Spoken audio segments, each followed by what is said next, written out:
Hey folks, happy National Log Home Month. National Association of Home Builders, Log and Timber Council are celebrating July as National Log Home Month. A lot of activities going on. We'll talk about that as the month progresses. What's most important, I want to tell all of you Happy Independence Day. But now wait a minute, this is July the 2nd, not the 4th. Many of you know it, but many of our forefathers thought that July 2nd would be considered our Independence Day, and maybe most notable of those was John Adams, our third president, one of the founding fathers. And I'm going to read you a letter that he wrote to his wife about this date. But I want to read a resolution that was passed today in 1776 by the Continental Congress. This resolution had been proposed almost a month earlier on June the 7th by Richard Henley Lee of Virginia, and it was seconded by Adams, and then it was approved on July the 2nd. So it's very understandable that many of the signers of the Declaration actually considered July the 2nd to be the big day. Resolved that these united colonies are, and of right ought to be, free and independent states, that they're absolved from all allegiance to the British Crown, and that all political connection between them and the state of Great Britain is and ought to be totally dissolved. Well, boy, that said it, didn't it? The Declaration, which had been painstakingly written primarily by Thomas Jefferson and edited and re-edited and re-edited, was approved on July the 4th, and that's the day we celebrate. Now, I'm going to tell you a story, and July the 2nd is a very, very special day for me because of what happened in 1970. I was an 18-year-old kid, had just graduated from Longview High School, and I got a call from a radio station, KFRO Radio in Longview, on the night of July the 2nd. And the radio personality, I can't even remember which one of the guys it was, I answered the phone and said, "Sammy Satterwhite?" "Yes, sir." "Well, this is so-and-so with KFRO Radio." Now, I'm going to stop right there and tell you, Sammy is a name I've tried to get rid of since I was about 15. I felt like I outgrew it, and I much prefer Sam. Well, I have to say, if you went to elementary school with me, or you're a first cousin, or you're a teacher of mine, Sammy is okay. Of course, you know, the teachers are getting awfully thin. I can only name of a couple of them, well, 3 or 4 maybe, that are still around. But here I'm almost 68 years old, so my teachers are getting pretty elderly. I'm going to regress just a little bit and tell you something special about the reason I got the call from the radio station. T.G. Field was the principal at Longview High School, had been for a number of years, and he was considered to be a pretty tough old guy by most of the kids at Longview High School, but I had a wonderful, wonderful relationship with Mr. Field, and he did 2 things that were literally life-changing events for me. The first one was when I was elected President of Student Council, I guess that was May of 1968. Mr. Field called me into his office, asked me to sit down. He reached in his desk and grabbed a big ring of keys and threw them across the desk to me. And he said, "Sammy, here are the keys to every lock at Longview High School. Some of them you have reason to be going through. Some of them lock doors that are none of your business. Keep your nose clean. Don't go anywhere you're not supposed to go or do anything you're not supposed to do, and everything will be great. Well, you know, from him putting that kind of trust in me, there's no way in the world that I would ever let him down. And he's one of those people that I always looked up to and still do many years after his passing away. All right, the other thing was back to the Kaufman radio station. The radio guy, backing up, Sammy Satterwhite, yes, sir. How'd you like to spend the 4th of July in Washington, D.C.? I said, man, I would love to. He said, well, you have been nominated or suggested by Mr. T.G. Field. Now, mind you, I had already graduated over a month before, and Mr. Field was being awfully nice to me by suggesting that I represent Longview High School at Washington, D.C. The guy went ahead and explained that this year's Honor America festivities in Washington are going to be chaired by Ross Perot, who most of you know who Ross Perot was, and Bob Hope, the comedian. Mr. Perot said, if I'm going to foot the bill for this festivity, I'm going to name the guest of honor, and those are going to be students from Texas. And so I was one of many that got selected to go to Washington. The radio announcer went ahead to say, all you got to do is you show up at Gregg County Airport. Now that is now East Texas Regional Airport, just out of Longview. He said, you show up at Gregg County Airport at 4 in the morning, day after tomorrow, 4th of July. Mr. Perot is paid for all expenses. All you need to do is take whatever cash you want to spend on food and anything you want to buy, but just be at the airport. Great, thank you. Okay, 4 in the morning, 2 days later on the 4th, I showed up and the airport was crawling with older teenagers that were going from all over the eastern part of Texas. Perot's staff had lined up 2 jets, and I guess in those days they were probably 727s or possibly even older 707s. But anyway, full-size jetliners, and he had lined up, or they had lined up, one from Longview to serve East Texas and one from Abilene serving West Texas. Now mind you, I'm 18, but I was a country kid, and I'd only flown one time in a little Piper Cessna.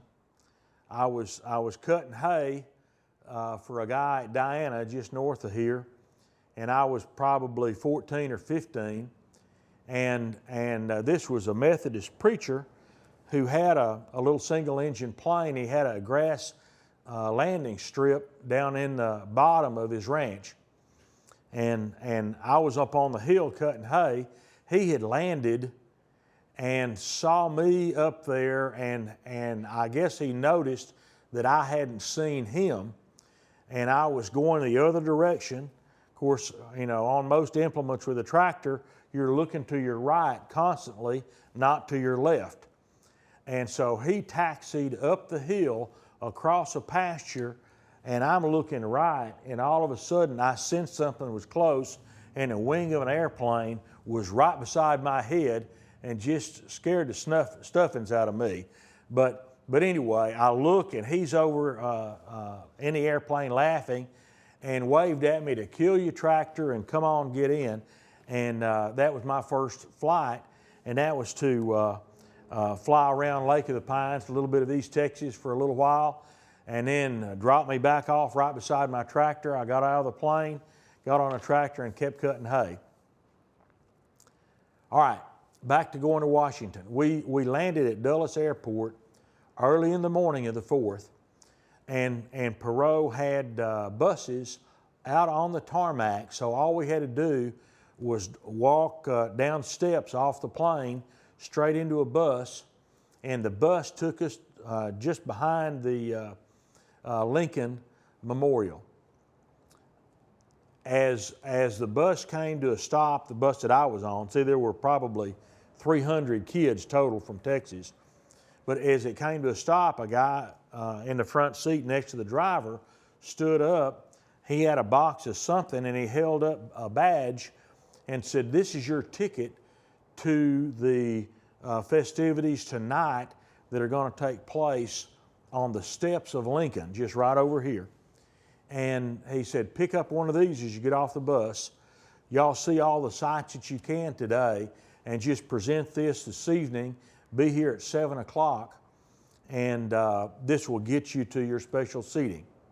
Well, we ran all day long, and I couldn't believe the things that I was getting to experience. I went through one or two of the Smithsonians, went to the Washington Monument, of course looked at the Lincoln Memorial, went by the White House,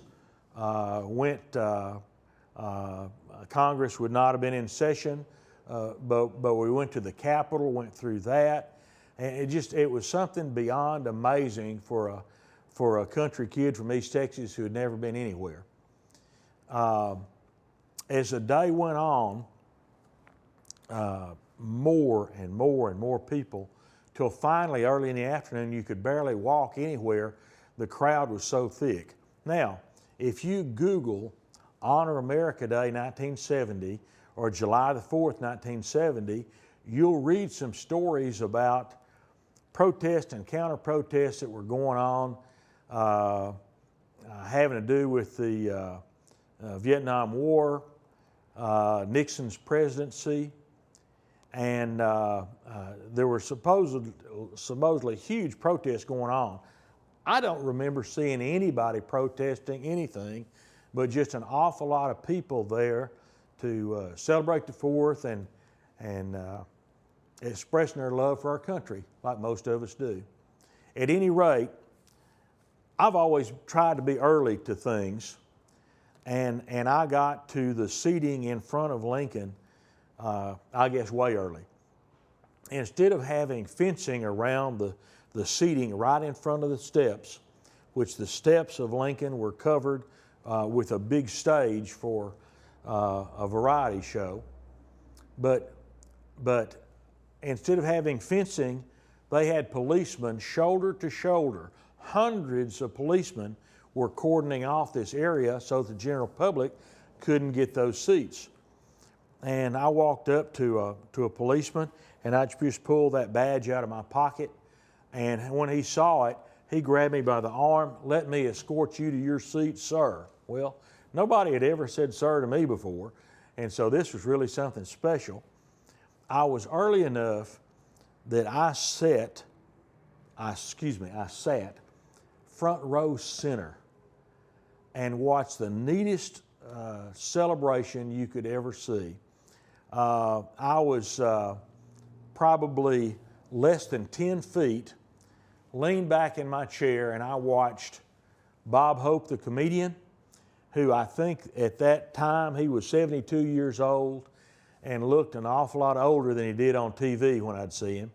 Of course, mind you, in 1970, we'd only had a color TV for I think maybe 4 years, and the color TVs were still early enough that you were constantly having to go to the TV set and adjust the color to keep people from going green or red or other off colors, and you just get as close as you could, which still wasn't very close to real life. At any rate, Bob Hope was a very old man, and I couldn't believe how much makeup that he had on his face. I got to listen to him. Billy Graham was there. Got to listen to, America's preacher speak to the nation, which this was being broadcast everywhere. I got to watch anybody that was anybody in entertainment there on that stage for a couple of hours. And then the last one to do her thing was Kate Smith. And if you're old enough to know who Kate Smith was, you appreciate this, and you know that God Bless America was her song. If you're my age or older, you hear the name Kate Smith, you immediately think of God Bless America. And she sang that, and then the most magnificent fireworks that you could ever imagine from behind Lincoln. You know, this was a trip of a lifetime for a kid. Then, after it was over with, we just walked behind Lincoln, got back on buses, went back to Dulles, and we were back home in Longview, Texas, a little over 24 hours after we had left Longview, Texas. So you know, something that I've remembered and enjoyed all my life. Now,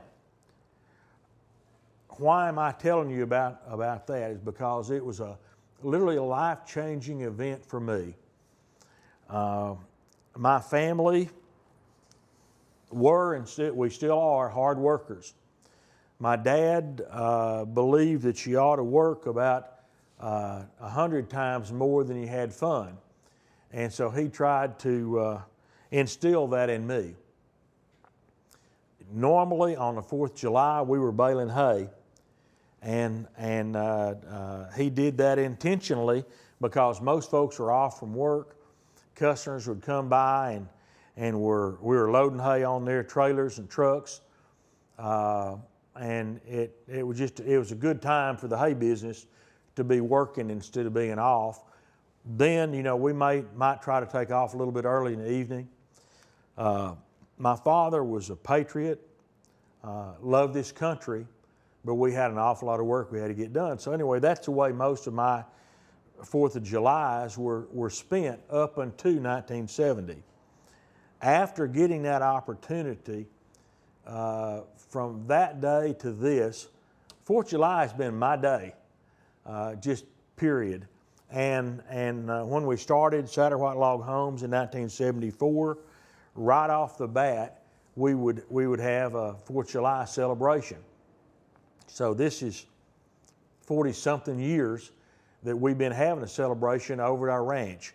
Some years they were huge, where we might have way over 1,000 people in the yard for games and events, and we used to cook barbecue for 300 or 400 of our employees and friends. But it was quite a day, a wonderful day to celebrate. And after our events would get so big, we'd have to pull it down a little bit and then have a more private event. We've always had fireworks, and for many years we'd have the biggest fireworks show probably east of Dallas, and would have 2,000 or 3,000 or 4,000 people on the roads at the ranch to watch our fireworks show and listen to our patriotic music. This year, on the 4th, it's going to be a pretty small private affair. I expect maybe 150 people. Not a big deal compared to what we've done in the past. And by the way, you know, I've gotten some awfully good comments over the years about our not just our fireworks show, but the whole event. We've had customers from Mexico. We've had friends and customers and vendors from Canada at our 4th of July event. We've had New Zealanders there, and well, I need to think about here in a couple of hours. I got to figure out when it's 8 o'clock in the morning in Auckland. I've got to call a friend and our representative in New Zealand, a customer named Steve Kerner, who has come to be a good friend of ours, which that's the way we like to do our business. But anyway, I've got to call and talk to Steve today, and it would tickle me to death if he was telling me that he was going to be here for our 4th of July this time. But Steve Kerner, as well as other foreigners who have been at our 4th of July deal, have just bent over backwards talking about the patriotism that Americans seem to show on the 4th, and especially us Texans and the folks from Satterwhite Log Homes. We go all out for the 4th of July and just absolutely love it. Something I'd like to ask you to do. Wait a minute, before that, I want to read you something. And this was what John Adams wrote to his wife Abigail the night of the 2nd of July, 1776. This was a very, very hot summer in Philadelphia. Miserable conditions that these folks in the Continental Congress had to endure, but what they were doing was going to change the world. The 2nd day of July, 1776, will be the most memorable epoch in the history of America. I'm apt to believe that it will be celebrated by succeeding generations as the great anniversary festival. It ought to be commemorated as the day of deliverance by solemn acts of devotion to God Almighty. It ought to be solemnized with pomp and parade, with shows, games, sports, guns, bells, bonfires, and illuminations from one end of this continent to the other, from this time forward forevermore. Now, in the age of political correctness, so many people want to take God out of our country, out of our life. And a lot of people want to say that the founders were not Christians or not God-fearing people, and that's absolutely hogwash. Just what he said, day of deliverance by solemn acts of devotion to God Almighty. John Adams and almost all of the signers, almost all of the patriots that started this country, were believers. And it's going to be a sad day whenever we try to take the belief out of America. Okay, something I want to ask you to do, if you don't have a copy, you can Google it and print it, or just read from your computer screen. But I want you to read, when in the course of human events it becomes necessary for one people to dissolve the political bands which have connected them with another. Take time and read this great declaration. It goes into what the beliefs of our founding fathers were and the reasons for the separation that was being declared.